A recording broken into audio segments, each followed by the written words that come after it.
Become your own hero. Yeah, I felt like my candle for the light heavyweight blew out. But my last fights were getting pretty close. They were getting more and more competitive. I just felt like I got to this place where I felt like I wasn't losing to any of these guys. I felt like the fans were lacking interest. I was starting to fight guys who were relatively unknown to the general public, and I just wanted to do something that intimidated me, something that got me up in the morning. Around 2010, 2011, I went through this huge spiritual thing where I became obsessed with the power of the mind, and just realizing how powerful our minds actually are, like how we really do paint our world with our thoughts and our level of self-belief. And so right around 2010, took myself from being very average-minded to actually believing that I was the shit, and believing that I could be the shit, and that I could be the GOAT and be the greatest and never lose. And now we're here against Ciryl Gane, and all these guys right now in the top 5 of the UFC are intimidating men. They're guys with one stop knockout power, one punch knockout power, guys that are really athletic, guys that are specimens, and it just felt like there's no better time than right now. Yeah, respect light heavyweights. It's just that it's a different game. It's a different game that we live in right now. It's in my opinion, the heavyweight champion of the world is the most prestigious weight class. It means the most, knowing that you're one of the baddest men walking the planet. It keeps me really excited. The prolonging of my heavyweight debut had nothing to do with money or being upset with the UFC or anything like that. It's just, I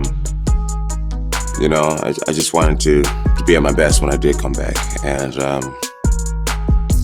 I felt like I was ready to go. About a year ago, we needed to figure out opponents, and there's just a lot of moving parts in the UFC. I started thinking about it the day that I decided that I was going to go up to heavyweight.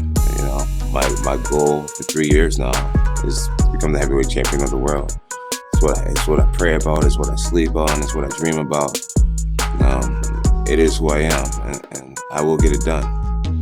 One of the moments where I realized that I was going to be taking this title was watching Ciryl Gane fight against Francis Ngannou. I knew that those guys were just the absolute peak of our division, and I watched that fight that night, and I just remember this overwhelming feeling of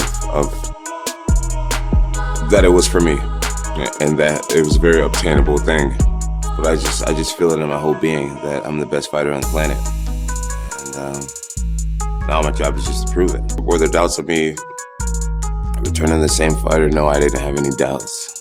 Did I have months where I wasn't performing well? Yeah, that happens as any artist.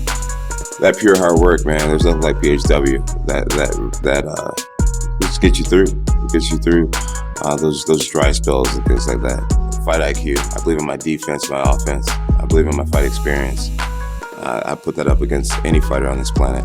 The more time you give me, the more reads I'm able to make, the more I'm able to realize what's going on and what I got to do to win. And so he's going to try to play the game with me. He's going to try to play chess, and most guys fail when they play that with me. So tune in to UFC 285 to see. I don't even know what I'm gonna do. And that's what makes this sport so amazing. I don't know what Ciryl Gane's gonna come out trying to pull off, how he's gonna move, how I'm gonna react to that. I really don't know. I know that I've worked hard. I feel like I deserve to win, and I know that I'm more than capable in every position I'm gonna be in out there. And I'm excited to just let it happen.